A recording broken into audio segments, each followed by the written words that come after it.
Assalamualaikum warahmatullahi wabarakatuh. Senang sekali di kesempatan kali ini saya kembali menyapa podcast cerita di stasiun TV kebanggaan orang Selayar, tentunya di LTTV. Nah, kali ini kita akan mengupas tuntas atau membahas seputar kesehatan, dan ini seringkali terjadi ya pada saat usia produktif sampai lansia, karena seiring waktu banyak sekali ya imun tubuh kita pun juga agak menurun dan akhirnya kita gampang terkena penyakit. Nah, di tengah-tengah kita sudah hadir Ibu Wirawati Rasy SKM. Beliau adalah fungsional epidemiologi Madiyah Dinas Kesehatan Kabupaten Kepulauan Selayar. Apa kabar, Bu? Baik, Alhamdulillah. Sudah siap untuk berbagi atau sharing tentang topik kita di kesempatan kali ini, yaitu deteksi dini penyakit tidak menular. Nah, kita mau tahu dulu ini dari topik kita, apa sih yang dimaksud penyakit tidak menular itu?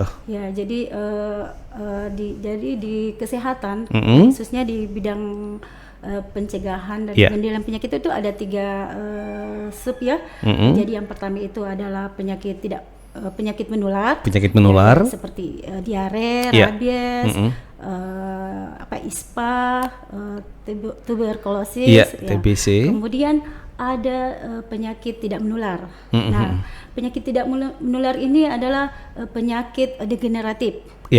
Degeneratif kronik seperti hipertensi, jantung, stroke, kanker, kemudian diabetes mellitus. Oke. Meskipun bukan dikatakan sebagai penyakit yang menular, tapi penyakit ini merupakan juga penyakit yang sangat berbahaya bagi tubuh kita. Nah, kenapa sih Bu kita harus melakukan deteksi dini? Jadi deteksi dini tujuannya itu adalah untuk mengetahui sedini mungkin apa penyakit yang kita derita. Seperti pada umumnya masyarakat itu jarang memeriksakan kesehatan. Karena mereka kurang paham. Kurang paham. Padahal mungkin dia memiliki faktor risiko penyakit tidak menular. Jadi faktor risiko penyakit tidak menular itu bisa dari genetik, dari keturunan. Orang tuanya misalnya menderita diabetes mellitus, kemungkinan kita itu juga akan menderita. Bentar, saya potong dulu, Bu.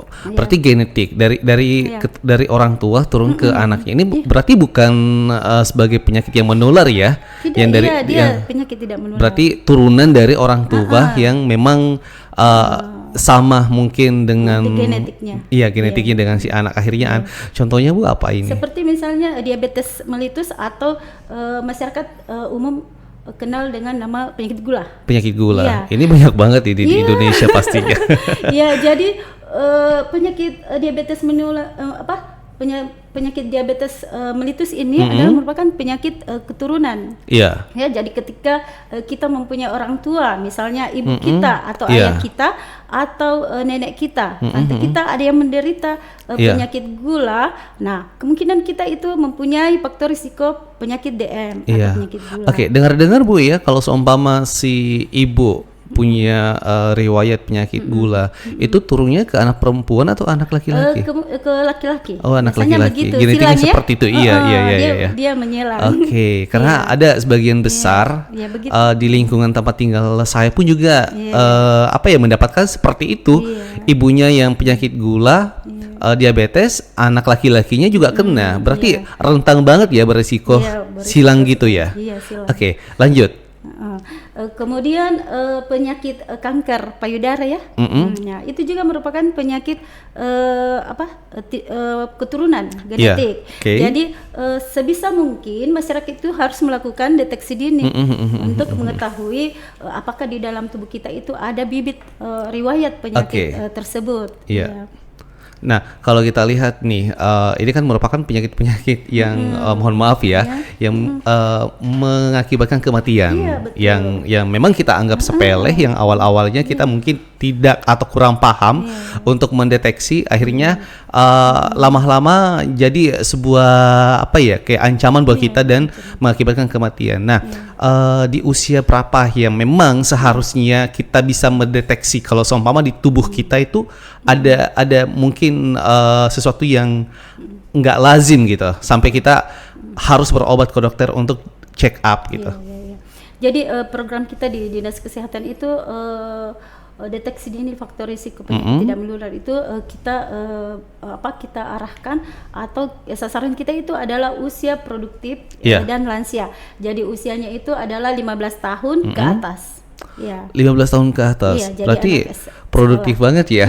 Masih anak-anak sekolah. Ya, ini yang paling rentan kena penyakit yang harus dideteksi ini laki-laki atau perempuan? Semuanya harus. Oke. Nah, kalau kita singgung tadi sempat ngebahas tentang kanker payudara. Mohon maaf ini ya, kita sedikit berbicara tentang penyakit ini. Nah, kadang ini ya, karena saya juga pengalaman punya teman dulu waktu masih duduk di bangku sekolahan, itu katanya seperti biji jagung dan dia menganggap sepele. Nah, waduh, agak sedih nih ya sampai saat ini ketika ditahu ternyata kanker payudaranya sudah stadium 4 dan akhirnya dia meninggal. Nah, ini untuk bisa membuka pemikiran dari anak-anak atau usia produktif atau ke masyarakat itu seperti apa nih Bu, supaya mereka paham? Ya, jadi ketika kita melaksanakan kegiatan program deteksi dini ini, kita sekalian melaksanakan edukasi atau promosi kesehatan atau biasa dikenal dengan penyuluhan kesehatan. Ya, jadi kita sampaikan seperti misalnya tentang terkait kanker payudara ya. Iya, betul. Nah, kita itu ada namanya Sadari dan Sadanis. Jadi Sadari itu adalah periksa payudara sendiri. Kemudian Sadanis itu periksa payudara klinis. Jadi kalau Sadanis itu dilakukan sendiri ya. Jadi kita memeriksa sendiri, ada trik-triknya. Nanti diperagakan atau dijelaskan kepada remaja putri atau masyarakat perempuan ya. Kemudian Sadanis itu dilakukan oleh petugas kesehatan seperti misalnya bidan, perawat atau dokter. Nah, ini ketika kaum perempuan yang di luar sana mungkin yang merasa ada yang nggak lazim ya, yang agak mengganggu, mungkin bisalah untuk memeriksakan diri ke dokter kalau mama kurang paham ya bagaimana cara mendeteksi dini untuk pribadinya.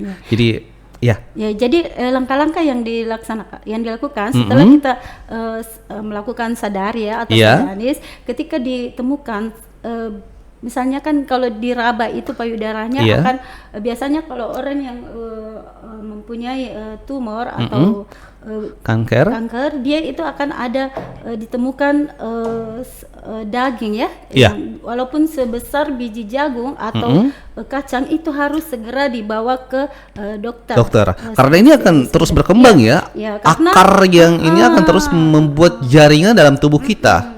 Jadi sedini mungkin itu harus diangkat.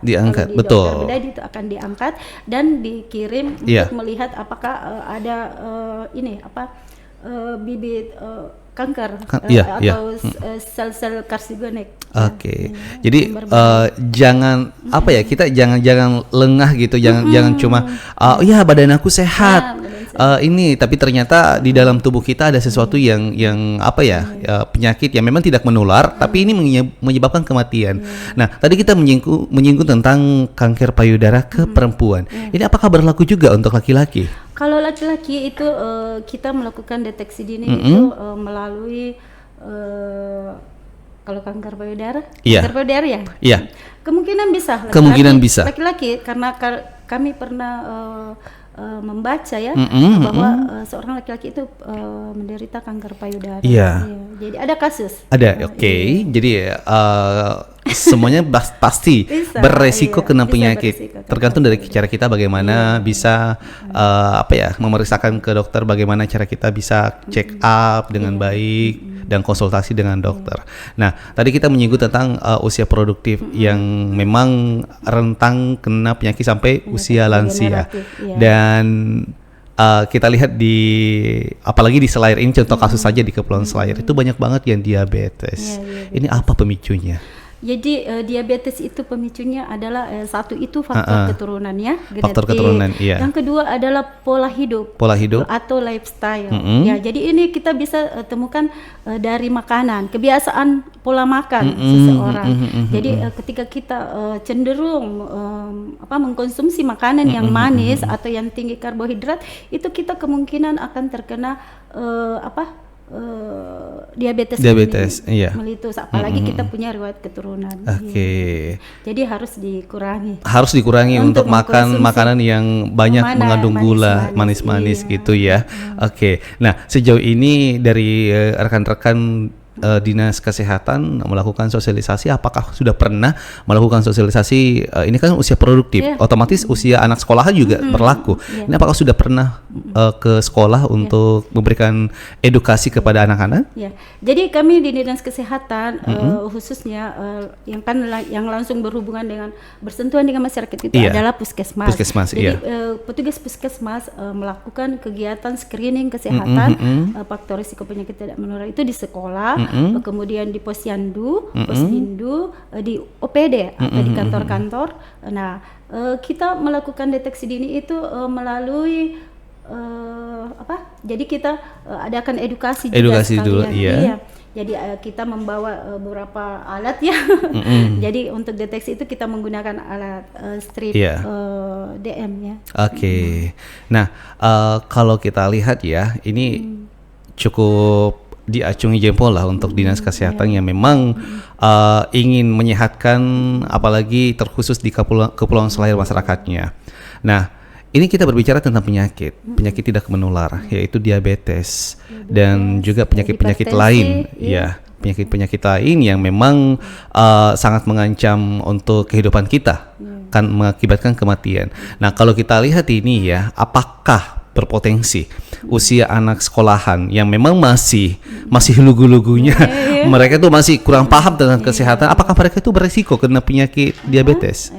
Jadi sangat besar kemungkinan kena penyakit diabetes. Apalagi kita melihat ya anak sekolah kita itu suka sekali dengan jajanan yang manis-manis, minuman sekarang betul. Tidak bisa kita sepelekan ya, bahwa sekarang kan ya zamannya mengkonsumsi minuman yang ini ya. Nah, itu kandungan gulanya itu sangat tinggi. Ya, jadi ketika anak tersebut tidak disampaikan atau tidak diedukasi sedini mungkin dan mereka mengkonsumsi terus-menerus, nah kemungkinan akan di usia produktif 30 tahun sudah terkena diabetes. Nah, dan itu sangat riskan ya, bahwa ketika mereka harus bekerja untuk mencari nafkah, apalagi mereka sudah berkeluarga. Nah, ketika dan menderita penyakit diabetes, kasihan sekali. Mereka akan menjadi beban keluarga. Yang justru misalnya anak laki-laki itu harus mencari nafkah, tapi karena menderita penyakit diabetesnya dia yang harus dirawat. Nah, dan biaya yang dikeluarkan untuk penyakit tidak menular itu sangat tinggi. Lebih banyak pengeluaran daripada pada saat kita sehat ya. Jadi setidaknya kita bisa menghindari. Sedini mungkin kita melakukan edukasi kepada mulai dari anak remaja. Sampai usia produktif dan lansianya. Jadi kita di puskesmas atau dinas kesehatan itu giat untuk melaksanakan kegiatan ini. Berarti dari teman-teman di luar sana mungkin juga harus paham ya tentang bagaimana cara bisa mendeteksi dini dan kita bisa keluar dari penyakit yang memang kita sudah anggap berada dalam tubuh kita, tapi kita harus berobat karena ketika sudah ada dalam tubuh kita penyakit itu mahal banget ya untuk bisa menyembuhkannya.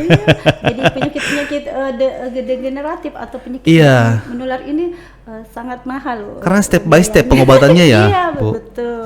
Dan itu berkelanjutan. Jadi ketika seseorang menderita hipertensi, diabetes, nah itu harus mengkonsumsi obat seumur hidup. Obat khusus yang memang diperuntukkan untuk penyakit itu. Jadi seumur hidup itu Pak masih. Jadi untungnya kalau sekarang kita dibiayai oleh BPJS.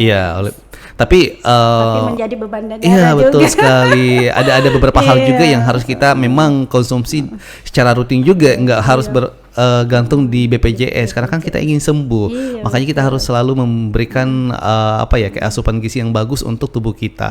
Nah, tadi kan kita berbicara tentang usia produktif yang sosialisasinya di sekolah. Apakah sejauh ini dinas kesehatan, rekan-rekan dinas kesehatan ini kan kita lihat juga rentang banget orang-orang yang terkena penyakit ini di usia 30-an ke atas yang pada saat ini sudah bekerja, apalagi mungkin beban kerja yang banyak akhirnya hipertensi atau apa. Itu bagaimana Bu? Apakah sudah pernah ke beberapa OPD atau mengumpulkan OPD untuk bisa memberikan sosialisasi? Iya, betul. Jadi kami di Dinas Kesehatan dan di Puskesmas itu melakukan kegiatan ini bukan cuma untuk di anak sekolah ya. Jadi kita juga melakukan kalau misalnya di masyarakat umum kita melakukan itu di Posbindu. Jadi biasanya kan di Posyandu biasanya ibunya mengantar anaknya untuk memeriksakan diri untuk ditimbang imunisasi. Nah, untuk ibunya, kakeknya, apanya semuanya dilayani di situ dengan melakukan kita lakukan juga pemeriksaan kesehatan. Berarti ini secara integrasi. Jadi kalau anaknya datang yang ngantar juga harus dicek, apalagi kita lihat sudah renta gitu ya. Jadi kita harus tahu. Kemudian satu lagi kami sudah melaksanakan juga di OPD. Kantor-kantor. Yang paling penting ini. Sudah. Kami sejak tahun 2000 berapa ya 18 itu sudah keliling kantor. Berarti sudah running ya, sudah berjalan ini kegiatan dari Dinas Kesehatan. Jadi satu lagi yang saya ingin sampaikan bahwa seperti misalnya diabetes mellitus itu. Jadi sesuai pengalaman kemarin ketika kami berkeliling ya, ternyata ada pegawai atau orang yang tidak tahu kalau dia itu menderita penyakit diabetes. Dirinya sendiri nggak paham jadi gitu. Ketika kita jadi mereka jadi kita darahnya kita periksa, ternyata darahnya 300-an. Tinggi, sangat tinggi itu karena batasnya itu hanya sampai 200. Jadi kalau lewat itu dia sudah termasuk penderita diabetes mellitus. Nah, itulah pentingnya mengapa kita harus cek kesehatan. Cek kesehatan betul sekali. Betul sekali. Agak riskan juga sih ketika kita kena Pak. kayak semacam saya anggap diri saya sehat gitu, tapi ternyata pada saat cek ternyata gula darahnya naik gitu. Sama juga seperti misalnya penyakit hipertensi itu ya Pak. Maksudnya jadi hipertensi itu kalau masih 170 di angka 200 170 belum ini ada gejala yang nampak. Jadi kita merasa ini sehat, beraktivitas saya tidak pusing-pusing, tidak kaku leher begitu. Padahal ketika dicek itu sudah melebihi 140, itu kita sudah dinamakan hipertensi. Nah, itu harus kita kontrol setiap bulan. Karena ketika dia melonjak dan kita tidak cek, kita tidak menjaga makanan, itu kita bisa terkena stroke. Penyakit yang sangat menakutkan. Iya, betul. Jadi ini ingin saya sampaikan kepada masyarakat bahwa harus kita cek kesehatan. Cek kesehatan itu betul. Kan gratis. Teman-teman kita di puskesmas keluar ke lapangan membawa alat-alat itu datanglah. Apalagi kita lihat pelayanan dari rekan-rekan medis yang ada di puskesmas rumah sakit itu sangat bagus. Kayak mereka welcome banget sama pasien-pasiennya. Jadi tunggu apa lagi ya? Kita harus masyarakat. Betul sekali. Nah, tadi sempat kita singgung tentang hipertensi. Hipertensi dan diabetes ini merupakan sebuah penyakit yang sangat berbahaya bagi tubuh kita. Memang tidak menular, tapi ini mengakibatkan kematian. Apakah bisa penyakit hipertensi ini komplikasi dengan penyakit diabetes atau bagaimana? Bisa. Jadi begini. Waduh. Jadi diabetes itu adalah penyakit yang ibunya semua penyakit. Jadi ketika kita menderita penyakit diabetes, maka penyakit lain itu akan ikut. Karena kalau diabetes itu menyerang insulin, iya betul. Itu ya yang semua organ-organ tubuh kita akan rusak. Seperti misalnya kita lihat ya penderita diabetes itu pasti akan menderita hipertensi. Dia pasti akan menderita gangguan kebutaan. Dia menderita gangguan ginjal. Jadi hati-hati dengan berarti diabetes itu induk dari sebuah penyakit. Memang sih tidak menular, tapi akan merusak jaringan-jaringan yang ada dalam tubuh kita ya. Rusaknya fungsi organ insulin tersebut. Jadi saya itu kalau ada kegiatan Posbindu, kesehatan, terus orang tidak mau periksa saya, ayo nih sekali.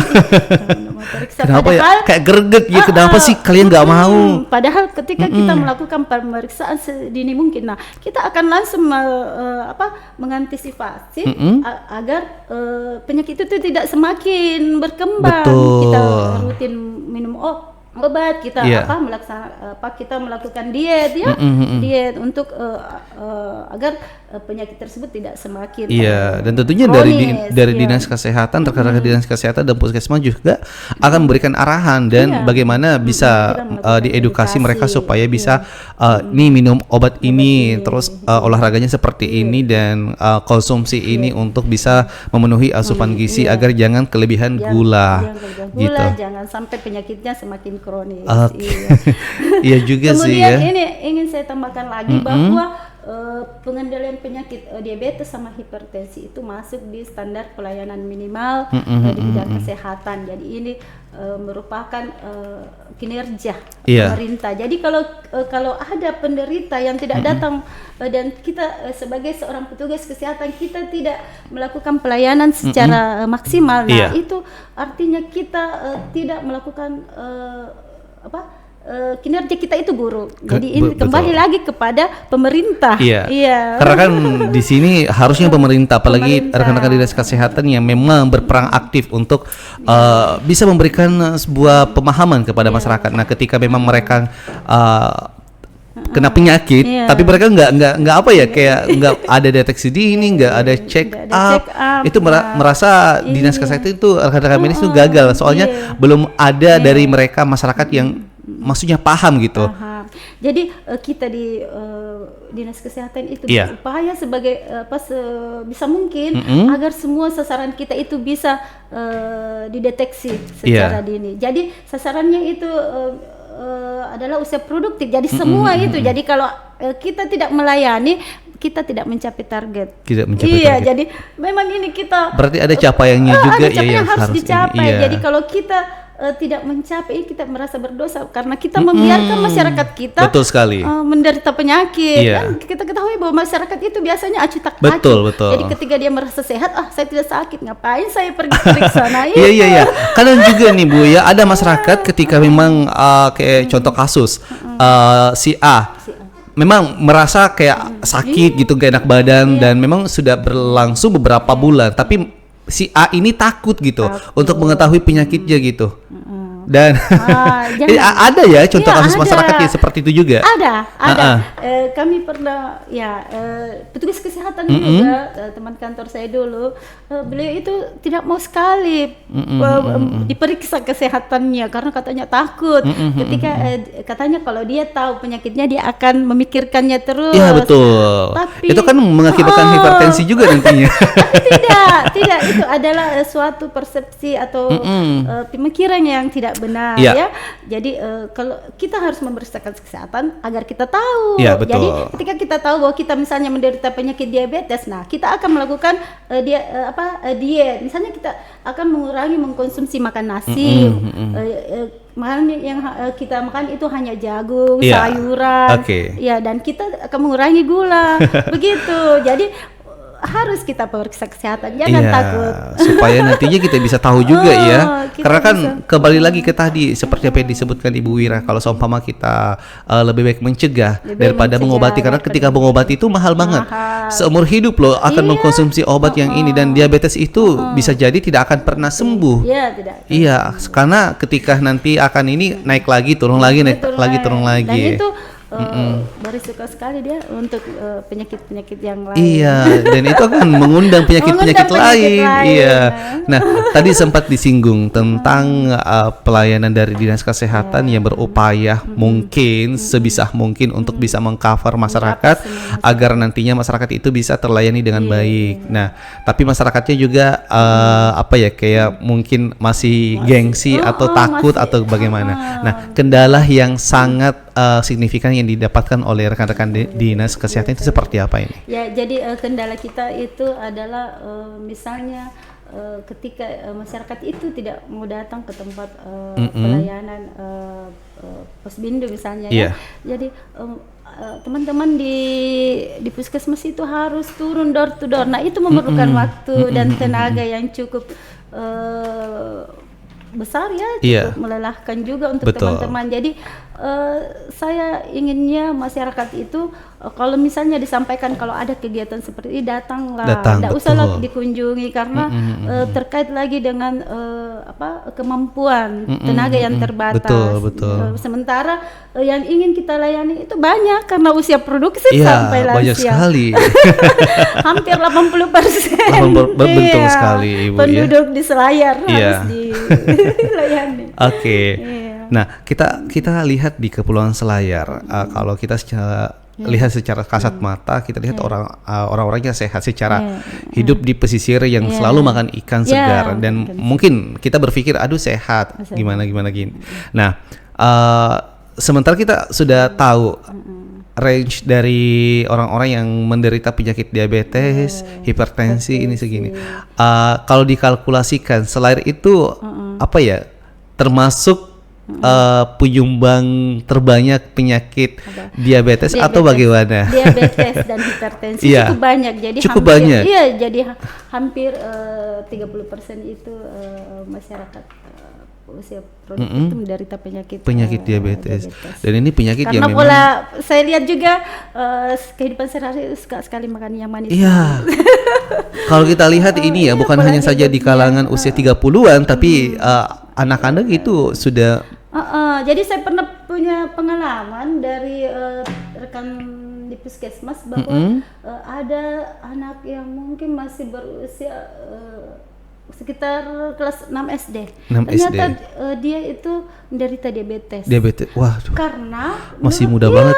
Menurut orang tuanya dia suka sekali minum minuman yang manis-manis yang kemasan itu. Iya. Saya sebut saja ya. Ya nggak apa-apa. Misalnya apa yang Munti apakah? Iya, teh kotak juga itu. Iya, yang begitu. Soalnya kan glukosanya tinggi banget ya. Yang begitu ternyata setiap bahaya banget ini. Iya, ternyata masih kecil sudah terdeteksi diabetes mellitus. Berarti ini Bu Ira maksudnya rekan-rekan dinas kesehatan harus lebih gencar lagi untuk bisa memberikan pemahaman apalagi kepada ibu-ibu rumah tangga.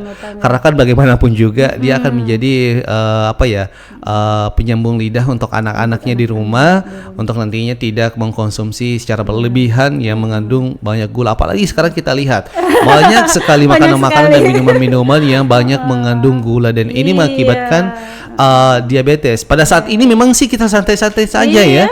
Tapi 30 tahun atau 20 tahun ke atas itu kita sudah merasakan waduh. Jadi anak-anak itu adalah merupakan masa depan negara. Iya betul. Jadi kalau sekarang kita tidak menjaga mereka, bagaimana? Siapa yang akan melanjutkan pembangunan? Betul. Iya. Termasuk juga orang tua, apalagi ibu. Bagaimana cara bisa memenuhi gizi si anaknya supaya bisa terpenuhi? Jadi contoh memberikan makanan-makanan yang sehat. Walaupun juga nggak seperti makanan-makanan orang-orang yang premium gitu, tapi setidaknya kita bisa mendapatkan asupan gizi dari makanan-makanan rumahan gitu ya. Saya rasa makanan yang di rumah itu lebih sehat. Seperti betul. Misalnya di Selayar kan banyak kelor. Iya. Itu besinya sangat tinggi, bagus sekali untuk anak gitu. Betul. Jadi kita bisa pengolahannya juga kita bisa bikin ikan ini. Banyak. Iya. Tergantung cara ibu mengelola makanan tersebut. Jadi kalau kita ikan itu misalnya anak kita doyan bakso, itu ikannya lah yang dibuat bakso. Iya betul. Dibuat nugget bisa. Iya ya. Karena gini, tadi sempat disinggung yang ketika kita sudah kena penyakit, apalagi diabetes itu obatnya yang akan kita konsumsi setiap hari, tiap saat seumur hidup dan ini kayaknya kalau seumpama kita sudah terjangkit penyakit seperti itu, makan pun juga nanti akan dibatasi. Iya, harus. Jadi hal-hal yang nikmat dalam tubuh kita untuk makan atau minum itu akan dibatasi. Iya, dibatasi. Ya, jadi seorang penderita penyakit hipertensi, penyakit istilahnya degeneratif itu harus menjaga makanan. Jadi ketika kita menderita hipertensi makanan yang harus dihindari itu adalah makanan yang mengandung tinggi garam, kemudian yang tinggi kolesterol. Nah itu harus dihindari semua. Tentang mendeteksi dini penyakit tidak menular dalam tubuh kita itu Ibu Wira mungkin ada jeda waktunya kapan dalam per 1 bulan atau per 2 bulan atau bagaimana supaya ketika saya sudah mencek kesehatan saya normal. Berarti nanti kapan lagi saya datang gitu? Ya, jadi begini untuk jadi kan penyakit jantung itu ada misalnya untuk hipertensi. Hipertensi itu sebaiknya setiap bulan. Setiap bulan. Ya. Kemudian untuk diabetes mellitus itu cukup 1 kali setahun. Ya. Kemudian kolesterol itu ya setiap bulan. Setiap bulan juga supaya kita lebih tahu, lebih mawas diri nantinya ketika. Kemudian untuk kanker serviks juga ada ya. Deteksi dininya kanker serviks. Ini juga penyakit yang tidak menular. Penyakit tidak menular. Jadi ketika teman-teman datang ke melakukan kegiatan pelayanan, kita juga ada kegiatan untuk deteksi kanker serviks. Ini paling penting banget ini untuk perempuan. Jadi untuk ibu yang sudah menikah ya, jadi harus kita cek juga karena risiko terkena penyakit kanker serviks itu cukup besar. Kalau apalagi misalnya ibunya itu menikah di usia muda, kemudian punya banyak anak. Ya, yang begitu itu harus. Pernah saya baca buku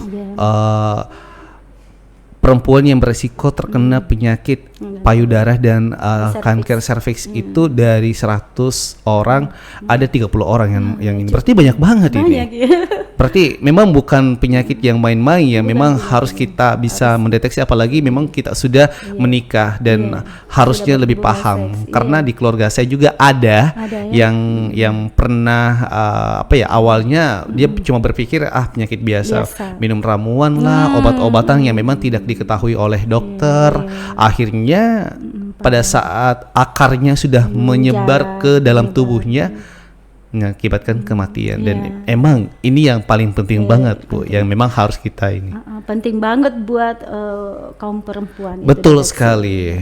Cuma kendala yang kami hadapi ya. Ya, apalagi nih kendala. Kendalanya itu adalah bahwa sebagian ibu-ibu itu malu. Makanya. Iya betul. Tapi kalau sama mama kita sudah saya greget juga itu. Oh my God. Padahal ini program sudah lama kami programkan dan kami lihatkan, tapi yang datang periksa itu cuma sedikit. Yang memang betul-betul paham tentang kesehatan. Yang betul-betul paham, terutama di perkotaan itu lumayan banyak.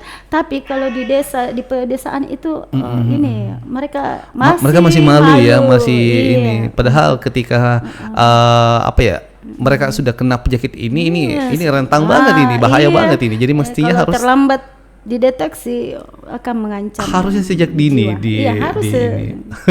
Padahal itu mudah sekali dan alatnya juga sederhana. Iya. Dan memang untuk bisa kayak memberikan sebuah pemahaman juga ketika nanti ini ada sedikit benjolan atau mungkin harusnya ini. Nah, ketika kita sudah mengikuti anjuran dari rekan-rekan dinas kesehatan atau dokter, itu kita minum obatnya yang memang dianjurkan. Nah, ketika memang kita sudah mengkonsumsi secara ini seperti saya tahu sendiri ya. Setelah beberapa bulan kemudian kita kembali check up. Untuk memastikan apakah kanker ini sudah mati atau bagaimana. Karena gini, kanker yang ada dalam tubuh kita ketika memang sudah ada, entah itu kanker payudara, serviks atau apa, itu katanya ketika kita minum obat tertentu itu akan tidur. Ya, tapi akan bangun lagi. Akan bangun lagi nantinya gitu. Itu apakah benar itu ya? Betul. Jadi kalau penyakit kanker itu memang penanganannya itu harus lebih sensitif dan berulang ya. Jadi ketika misalnya seorang divonis menderita penyakit kanker, kemudian misalnya tumornya atau kankernya itu sudah diangkat, harus kembali lagi dicek. Betul. Nah, makanya biasa orang medis, dokter itu menyarankan untuk kemoterapi. Karena kita tidak tahu semua akar-akarnya ya. Kita tidak tahu kalau misalnya kita terkena di payudara. Iya, betul. Kemungkinan ada di paru-paru. Betul. Nah, sementara yang ditindaki kan kita datang ke fasilitas kesehatan. Yang ditindaki adalah payudara kita. Iya. Nah, semuanya diangkat, dioperasi. Nah, kita tidak tahu kalau ternyata sudah ada juga di paru-paru, sudah ada di rahim. Nah, makanya itu biasanya dokter menyarankan untuk kemoterapi. Untuk menghancurkan semua. Iya, karena kita tidak tahu, dokter juga tidak tahu apakah ada di ini. Dia kan perkembangannya itu sangat cepat. Mungkin pada saat datang ke dokter masih tidak kelihatan. Iya, betul. Masih berapa bulan kemudian sudah besar. Sudah menjalar. Nah, jadi itu juga kalau kanker itu cukup betul ini. Betul sekali. Iya kan? Soalnya kalau kita lihat di TV juga di TV, beberapa artis-artis yang memang tadinya kita sudah lihat udah membaik keadaannya, ternyata katanya kankernya cuma tidur gitu. Akhirnya bangkit lagi dan bisa menjadi pemicu untuk membunuh. Kematian. Waduh. Apalagi kalau pasiennya tidak disiplin ya. Betul. Kan ada beberapa hal yang harus pantangan yang harus diberikan tapi ternyata dia langgar. Misalnya dari makanan. Iya. Oke, nah kita sudah memberikan edukasi ke masyarakat dan sharing tentang penyakit-penyakit yang tidak menular yang memang harusnya dideteksi sejak dini agar kita lebih paham dan bisa mengobati secara kontinu agar nantinya kita tidak terkena penyakit tersebut. Nah, mungkin ada pesan-pesan yang ingin disampaikan kepada masyarakat, terkhusus masyarakat Selayar ini. Jadi untuk masyarakat Selayar, saya sebagai petugas kesehatan sangat menganjurkan kepada Bapak, Ibu semua, adik-adik untuk segera melakukan check up atau deteksi dini penyakit tidak menular. Itu kita bisa dapatkan bahkan di dusun, di desa bisa kita dapatkan. Tidak usah ke rumah sakit untuk melaksanakan, di desa saja bisa. Jadi petugas kesehatan, petugas puskesmas akan datang melayani Bapak dan Ibu sekalian. Jadi jangan takut untuk memeriksakan, jangan takut untuk melakukan cek sedini mungkin, karena itu untuk kesehatan kita sendiri. Iya, begitu, Pak. Yang paling penting jangan malu. Jangan malu. Daripada kita terkena penyakit dan tersiksa dengan penyakit, lebih bagus kita periksakan. Tidak usah malu. Intinya lebih bagus menghindari daripada mengobati gitu. Mencegah daripada lebih bagus mencegah daripada ngomong. Belepotan ngomongnya ya. Baik, di kesempatan kali ini terima kasih, cukup enak juga ya ngebahas tentang sebuah penyakit yang tidak menular, apalagi deteksi dini yang memang seharusnya kita prioritaskan di dalam diri kita. Apalagi masih jangan berpikir usia 15 tahun iya masih muda tapi sudah warawiri masuk di ini untuk check up, itu nggak masalah ya, apalagi kita lebih paham lagi nantinya dan kita bisa menjadi motivator buat teman-teman kita juga untuk mengajak teman-teman kita untuk memeriksakan kesehatannya apalagi sejak dini. Nah, untuk masyarakat di Kabupaten Kepulauan Selayar harusnya lebih paham juga bagaimana cara kita bisa mendeteksi dini penyakit. Makanya kita ke rumah sakit, puskesmas untuk bisa mengetahui trik-triknya seperti apa, kan akan diberikan penjelasan kepada tim medis bagaimana cara bisa mendeteksi dini secara pribadi. Oke, terima kasih Ibu Wira sudah mau untuk sharing di podcast Carita di kesempatan kali ini. Cukup tuntas juga kebersamaan kita di kesempatan kali ini. Nanti kita akan kembali bercuap-cuap kembali kita sharing tentang kesehatan tentunya di podcast dan di LTTV. Saya Mas Bima Harji undur pamit dan Ibu Wira sebagai narasumber kita undur pamit. Terima kasih. Wassalamualaikum warahmatullahi wabarakatuh.